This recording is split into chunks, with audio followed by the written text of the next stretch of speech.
அன்பான உறவுகளுக்கு வணக்கம் மக்களே. இன்றைக்கி நம்ம எங்கே வந்திருக்கோம் அப்படின்னு பார்த்தீங்கன்னா, ஒரு அருமையான மீன் கடைக்கு தான் வந்திருக்கோம். நம்ம நாமக்கல்ல உழவர் சந்தை இருக்கு இல்லைங்களா, உழவர் சந்தை ஆப்போசிட்லேயே பார்த்தீங்கன்னா கடல் வில்லுன்னு அருமையான ஒரு கடைங்க. அந்த கடை இன்றைக்கி நேற்று இல்லை, ரொம்ப வருஷமாகவே இருக்குது. அந்த பிரான்ச்சு பார்த்தீங்கன்னா நம்ம உழவர் சந்தைக்கு ஒன்று இருக்குது, சேல் ரோட்டில் ஒன்று இருக்குது. அங்கே பார்த்தீங்கன்னா ஃபிஷ் ஆஃபீஸுங்கிற பேரில் எங்கே வந்துட்டுருக்கு பாருங்க.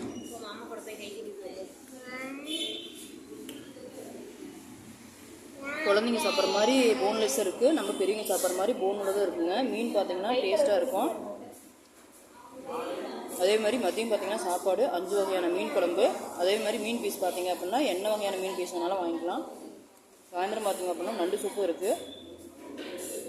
நான் வந்து ரொம்ப நாளாகவே இங்கே வந்து சாப்பிட்டுட்ருக்கேன். டேஸ்ட்டு பார்த்தீங்கன்னா வேறு லெவலாகவே இருக்கும். அதே மாதிரி ரேட்டும் பார்த்தீங்கன்னா கம்மியான ரேட்டு தான். தரமும் பார்த்தீங்கன்னா அருமையாக இருக்கும். உங்களுக்குலாம் ஒரு 5 வகையான மீன் குழம்பு, மதியம் பார்த்தீங்கன்னா ரசம், மோர் பார்த்தீங்கன்னா வேறு லெவலாகவே இருக்கும். யார் யாருக்கு என்ன மாதிரி சாப்பிட பிரியமாக இருக்குங்க கண்டிப்பாக வாங்க. ஏன்னா எப்படின்னு பார்த்தீங்கன்னா நாங்கள் வாரத்தில் ஒரு 2 ட்ரிப்பு வந்துடுவோம். அதேமாதிரி நீங்களும் வந்து சாப்பிடுங்க. சாப்பிட்டு கமெண்ட்டில் சொல்லுங்கள் டேஸ்ட் எப்படி இருக்குது அப்படின்ட்டு. நீங்களாம் வந்து யார் யார் அந்த கடையை யூஸ் பண்ணிக்க, நம்ம நாமக்கல்ல இருக்க மக்களுக்கு இது தெரியாமல் இருக்காது. நீங்களும் வாங்க, நீங்களும் வந்துட்டு சாப்பிட்டு பார்த்துட்டு எப்படி இருக்குன்னு சொல்லுங்கள். அதே மாதிரி சாப்பிட்டவங்களும் இந்த கடையோட ஒரு கருத்து கணிப்பாக சொல்லுங்கள். இந்த வாய்ப்பு கொடுத்த மக்களுக்கு நன்றி, வணக்கம்.